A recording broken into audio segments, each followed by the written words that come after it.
আল্লাহর নবীকে কোলে করে নিয়ে হালিমাতুস সাদিয়া চলে আসবে। এই সময় আমিনা বলছে, হালিমাতুস সাদিয়া খবরদার খবরদার, আমার মুহাম্মদকে আব্বা বেঁচে নেই, পিতা হারা, জনমের মতো এতিম, কোনোদিন কোনো কষ্ট যেন দিও না।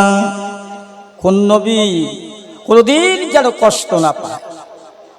ওই হালিমাতুস সাদিয়া নিয়ে নিজের গাদাটা রুগ্ন, চলতে পারে না, আল্লাহ নবীকে নিয়ে যখন গাদাটার উপরে বসে পড়লেন, গাদাটা এত শক্তিশালী হয়ে গেল, ক্ষমতাশালী হয়ে গেল।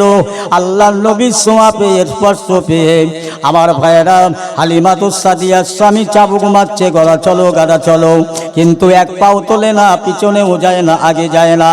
আল্লাহ দরবারে ওই গাদাটা বলছে, না আল্লাহ পাক, আপনি যাকে না সৃষ্টি করলে দুনিয়া কুল কায়নাত হতো না, যাকে না তৈরি করলে জমিন আসমান কীট পতঙ্গ তরলতা কিছুই হইতো না, ওই মুহাম্মদকে নিয়ে আর হালিমাতুস সাদিয়া পিছন বাড়ে পড়বে, বেয়াদবি করবে।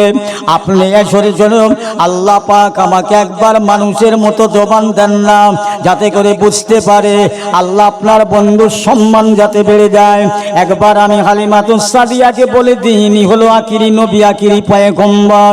ওই সময় আল্লাহ পাক বলে, গাদারে তুই আমার বন্ধুর সঙ্গে পক্ষ হয়ে যাবি, আমার বন্ধুর পক্ষে কথা বলবি, যা যা আমি জবান দিলাম।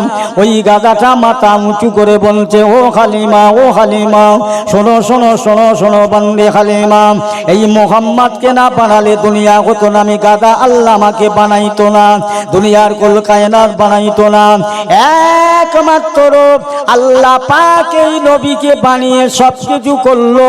ওই মহানবীকে নিয়ে হালিমাতুস সাদিয়া পিছন বারে বসে থাকবে, অপমান করবে, অসম্মান করবে, বেয়াদবি করবে।